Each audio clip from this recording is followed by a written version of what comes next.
Allora, Presidente, torniamo un po' alla questione calda. Cosa il Ministro, che cosa ha compreso la situazione? Si potrà intervenire? C'è qualche prospettiva, a parte che non dipende solo da lui, però anche da lui, insomma, sì, in qualche Insomma, modo. quando parlo al Ministro penso che abbia la consapevolezza di dare delle risposte, se non altro, a imprenditori che devono essere ben ragionate per dare la possibilità, insomma, anche in prospettiva di vedere un futuro. Diciamo che insomma, il Ministro su certe risposte è stato molto attento, ecco, adoperiamo questo termine, è stato molto attento a darlo perché chiaramente noi tocchiamo anche qualche nervo scoperto come il reddito di cittadinanza, che io non è che dico che sia tutto sbagliato, io non ho mai detto questo, io dico che magari deve essere riformulato visto che concretamente c'è la possibilità di avere tanti posti di lavoro. Perché c'è problema ancora di noi ne abbiamo parlato fuori onda, ma voi avete riscontrato questo, c'è mancanza di manodopera? C'è qualcuno che chiude 3 giorni e apre solo i weekend perché non ha forza lavoro, qualcuno che mi dice che ha dovuto richiamare anche persone che erano andate in pensione per tenere aperto il ristorante. Questo mi dicono. Qualcosa ho visto anch'io realmente che è così. Tu non trovi più nessuno che venga a fare il cameriere, che venga... Ma il problema è che allora, in parte hanno trovato un altro lavoro. Non è lo stipendio perché guadagnano bene. Esatto, cos'è? Hanno trovato un altro lavoro alcuni, ma giovani che potrebbero essere impiegati? Giovani magari vogliono anche avere un po' di più libertà e quindi vogliono lavorare sabato e domenica, è un impegno, lavorare la sera è un impegno chiaramente. Sono quindi c'è il discorso degli orari e Sono orari particolari. Cioè, anch'io da giovane ambivo andare a lavorare in ufficio e stare al caldo e al fresco d'estate, però invece ho dovuto cercare un lavoro, imparare un lavoro e per poi aprirmi un'attività. Infatti, ecco esatto, tempo fa ne parlavamo, tanti aprivano un'attività. C'era stato un boom di apertura e voi tra l'altro... Oggi è difficile, Esatto, adesso oggi è difficile, c'è molto... ma non impossibile, cioè non è che sia impossibile più aprire un'attività. Per questo io sto cercando con la mia associazione proprio di fare una scuola di imprenditoria, una scuola di imprenditori per insegnare e accompagnare i giovani che hanno intenzione di aprire un'attività, di avere la prospettiva anche di successo della propria attività, quindi anche trasformando un'idea trasformandola veramente in impresa. E oggi le possibilità ci sono, manca lo stimolo, manca la voglia, manca lo spirito.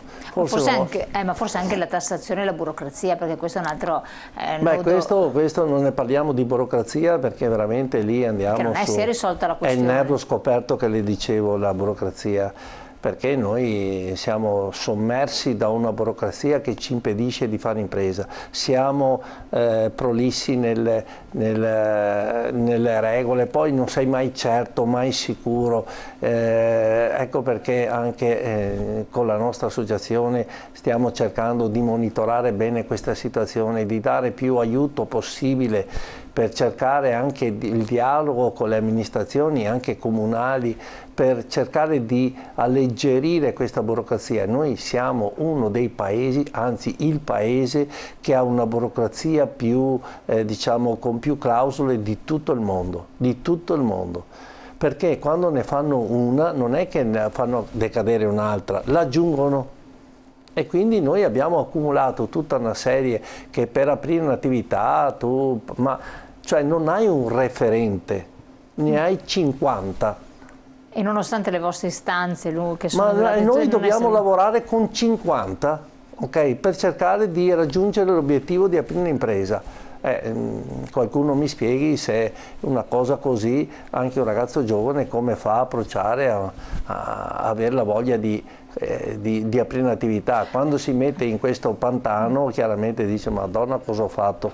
Infatti, però questo della scuola che voi che state per avviare, vorreste avviare, è molto interessante. Sì, sì, stiamo approfondendo bene la materia con la Camera di Commercio per cercare appunto di fare un ITS sulla formazione che è la scuola superiore di specializzazione post per fare diploma, imprenditori, uno tanto può fare tutte le sue esperienze, ma se ha avuto anche nozioni di impresa, questo domani è facilitato nell'approccio con l'impresa, quindi se no perderemo tutto il nostro know-how, perderemo tutto i nostri imprenditori. Il Veneto è fatto di tante piccole e medie imprese, noi non possiamo essere, insomma, diciamo... È un po' come il settore artigiano, no? Anche quello del commercio, sì, appunto, cioè non è fatto solo di abbiamo grandi... imprese che sono diventate anche delle bellissime imprese, ma sono le famose imprese che sono partite dal garage di casa, e quindi, però erano imprenditori, gente che aveva voglia, gente che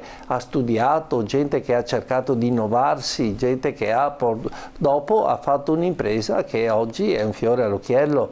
Ecco, allora andiamo verso quel tipo di azione, cerchiamo di parlare ai giovani che hanno un grado culturale molto alto, cerchiamo di portarli a una scolarizzazione sempre più alta, però insegnando anche a fare o un lavoro o un'impresa. Assolutamente, non lasciamoli che dopo, quando hanno finito l'università, devono guardarsi a destra e a sinistra: cosa faccio adesso? Oppure faccio il concorso per fare lo spazzino, anzi scusi, operatore ecologico, o cosa faccio? Che concorso faccio?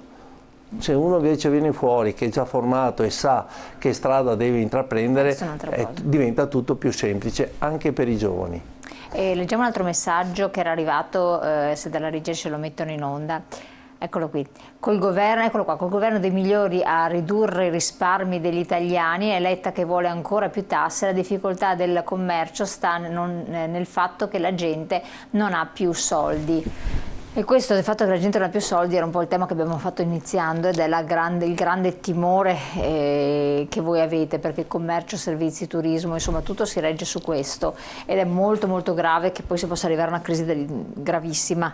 In questo momento di difficoltà si aiuta l'evasione fiscale, perché se posso risparmiare qualche euro senza la ricevuta fiscale lo faccio, perché penso a mio figlio a cui potrò comprare un paio di pantaloni in più, scusate se è poco. Eccola, che torniamo al solito questo è molto pericoloso, un messaggio capisco il messaggio, perché uno dice se non li ho cerco di risparmiare, però così metti in concorrenza sleale tutti quelli che rispettano le regole, e quindi le tasse vanno pagate, vanno diminuite. Però ci sono ancora operatori che non fanno la ricevuta. Sì, sì, ma questo è una cosa da condannare, perché non va bene. Noi dobbiamo lottare perché le tasse le paghino tutte e meno, tutti e meno. Dobbiamo pagare meno tasse. Questo governo deve mettere mano veramente a queste cose che da anni ne parliamo, deve lasciare più soldi in tasca alla gente, alle imprese, perché un'impresa può evolvere, può crescere, può muovere l'economia, ma quello di non pagare o di trovare scamotage per quasi giustificare quello che non fa lo scontrino non va bene, questo non va bene.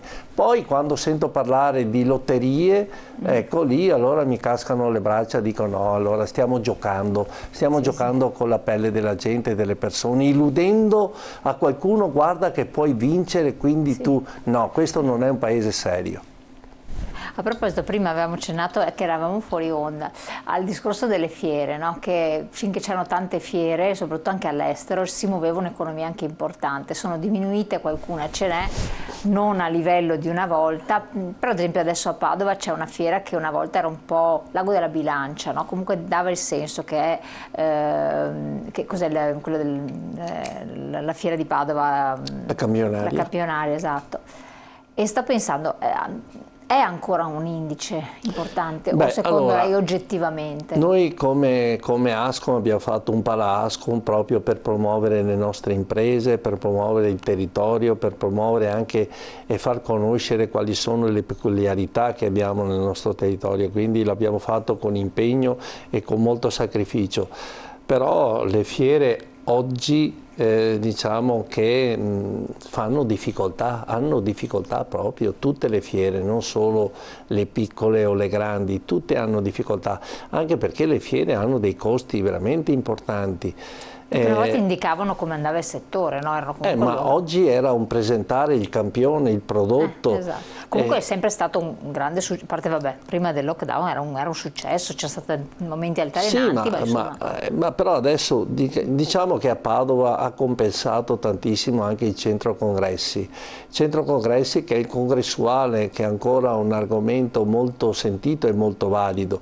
Poi se noi come abbiamo strutturato il centro congressi a Padova, è un centro congressi innovativo, ha un video wall che è tra i più grandi d'Europa, quindi è tecnologicamente molto avanzato. Questo porterà parecchie persone, ma da tutto il mondo, perché specialmente con l'università e diciamo, la medicina e la scienza che hanno bisogno sempre di questo tipo di confronto, il convegno è ancora qualcosa che funziona. Quindi riuscire a diversificare e portare su qualcos'altro. Oggi devi strutturarti in maniera diversa, devi capire cosa serve e come ti devi muovere per i prossimi. Oggi devi programmare i prossimi 20 anni, non puoi programmare domani, devi programmare i 20 anni, lo so, è difficilissimo, è complicatissimo, però devi avere e farsi aiutare appunto anche dall'università, che avere anche la fortuna di avere un'università come quella di Padova, 800 anni di esperienza e ancora sta imparando, perché questo è lo slogan, dico che è una fortuna per noi e dobbiamo farne tesoro di questa conoscenza. Province che vanno meglio rispetto ad altre in Veneto? Beh, insomma, adesso diciamo siamo tutti là, insomma, non è che il Veneto è distribuito abbastanza bene tra montagna, mare, città d'arte, cultura, colline, terme. Insomma, noi siamo distribuiti abbastanza bene, siamo sul posto più bello del mondo, c'è poco da fare, è il nostro Veneto. Quindi per questo stiamo già analizzando e vedendo anche le prossime Olimpiadi a Cortina, Milano-Cortina, per ridistribuire un po' tutto quello che nel 2026, sperando che il 2026 sia siamo usciti. Un anno che ci lascia, no un anno, un momento che ci lascia alle spalle bruttissimi ricordi, ma alle spalle, e quindi programmare il 2026 in maniera molto più, diciamo, strutturata per distribuire in tutto il territorio il turismo olimpico che arriverà, e io penso che già questo sia un grande traguardo per la nostra regione. Siamo in chiusura, l'ultimissima domanda, soldi del PNRR relativi alle vostre, a quel che vi concerne, ce ne sono oppure riguardano solo infrastrutture, altri ambiti?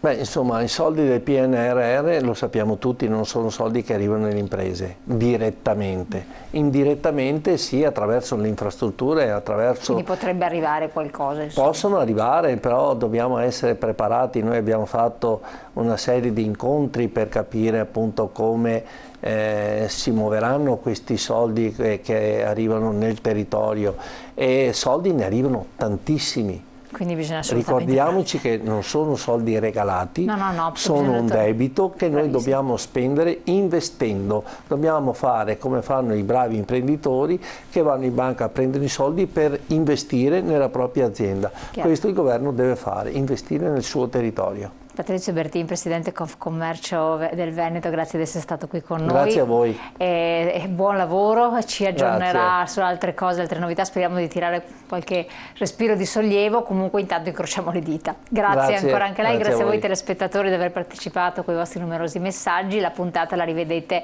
in replica sul nostro sito internet, grazie.